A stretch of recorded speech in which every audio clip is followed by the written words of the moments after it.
ఏది నిజంగా కలదీపికయో, ఏది చెప్పాలో, ఎట్లా నడిపించాలో, ఎట్లా మాట్లాడాలో అట్లాగే మాట్లాడతారు. అలాగే మాట్లాడతారు చంద్రశేఖరేంద్ర సరస్వతి మహాస్వామి. అంటే శంకరాచార్యులు వారు ఒకటి, మహాస్వామి వారు ఒకటి. అదే అవతారం ఈయన. అందుకే ఆ ధర్మాన్ని ప్రధానం చేసి మాట్లాడతారు.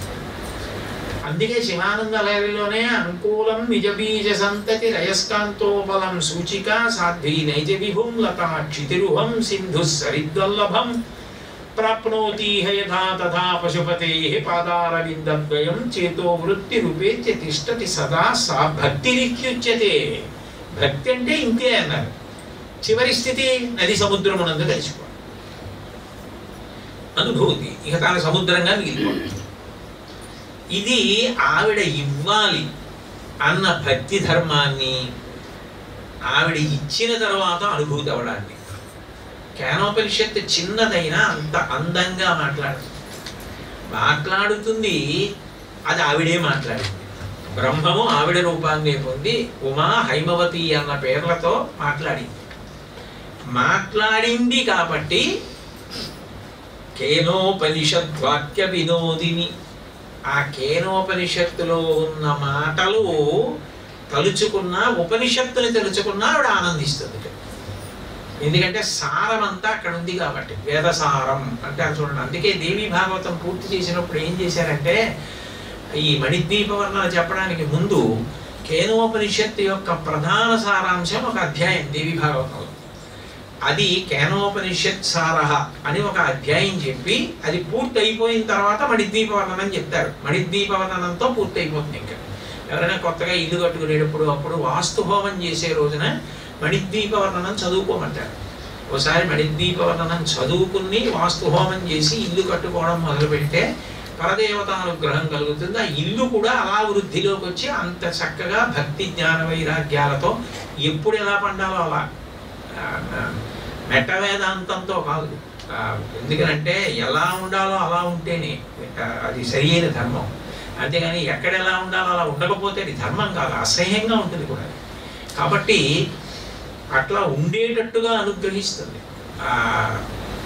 దేవీ భాగవతం యొక్క చివరి అధ్యాయాలు. అందుకే అటువంటి క్రమంతో పెడతాయి. కాబట్టి కేనోపనిషద్వాక్య వినోదిని దేవి అంటారు పక్కన.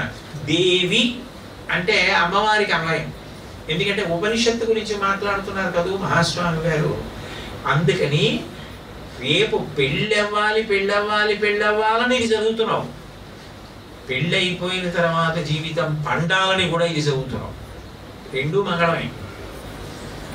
ఎందుకని ప్రతి చోట కూడా చివర కురు కళ్యాణం అంటున్నారు. ఇది ప్రాణం. స్తోత్రానికి అంతటికి ప్రాణం ఎక్కడుంది అంటే కురు కళ్యాణం. ఇన్ని విశేషణాలతో అమ్మవారిని చెప్పినా కళ్యాణం చెయ్యి అడుగుతున్నారు. కళ్యాణం చెయ్యి పెళ్లి కాని పిల్లలకి ప్రధానంగా అన్వయం. మిగిలిన వాళ్ళకి జీవబ్రహ్మైక్య సిద్ధి కూడా, మిగిలిన వాళ్ళకి మంగళప్రదమైన జీవితం కూడా, గృహస్థాశ్రమం పండడం కూడా అయినప్పుడు ఈ కురు కళ్యాణంలో కేనోపనిషత్తులో కనపడినటువంటి అమ్మవారు ఎవరైతే ఉందో ఆవిడే దేవి. దేవి తత్వ సంబంధమైనటువంటి పేరు. దేవి అంటే రెండు అర్థాలు ఉంటాయి. దివ్ అంటే కాంతి, దేవతలు అంటాం కదా. విశేష కాంతి అంటే ఎంత కాంతి అంటే ఆవిడ అనుగ్రహిస్తే రూపం కనపడుతుంది. లేకపోతే నిజానికి కళ్ళు బైర్లు కమ్మడమే తప్ప రూపం కనపడదు. అప్పుడు ఏం చేయాలంటే ఆ రూపాన్ని చూడడానికి కావలసిన శక్తిని కంటికి ఇవ్వాలి ఆవిడ. లేకపోతే మాంసచక్షుక శక్తి ఉండదు. ఇప్పుడు ఉదయిస్తున్న బింబం ఎర్రబింబాన్ని చూసి పొగడకూడదు. నారింజ రంగు పొందినటువంటి సూర్యబింబాన్ని చూస్తారు.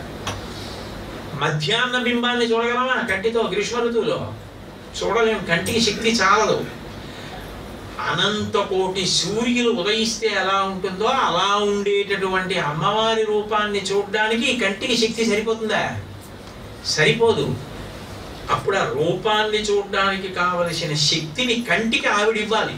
అందుకే మీరు చూస్తే ఒక్కొక్కసారి ఒక్కొక్క రూపాన్ని ధరించినప్పుడు ఈశ్వరుడు దివ్య దృష్టినిచ్చి చూడడానికి అవకాశం ఇచ్చాడు అంటారు. మహాభారతంలో రాయబారానికి కృష్ణ పరమాత్మ వెళ్ళినప్పుడు విశ్వరూప సందర్శనం చేయించాడు. విశ్వరూప సందర్శనం అంటే అన్ని వేళలా ఒకేలా ఉంటుందని అనుకోకూడదు. విశ్వరూప సందర్శనం ఆ సందర్భాన్ని అనుసరించి ఈశ్వరుడు ఎటువంటి రూపంతో ఉండి అది చేస్తున్నాడో చూపిస్తాడు. ఒక్కొక్కసారి ఈ జగత్తునంతటిని భక్షిస్తున్న స్వరూపం కనపడుతుంది. దాన్ని అర్జునుడే చూడలేకపోయాడు.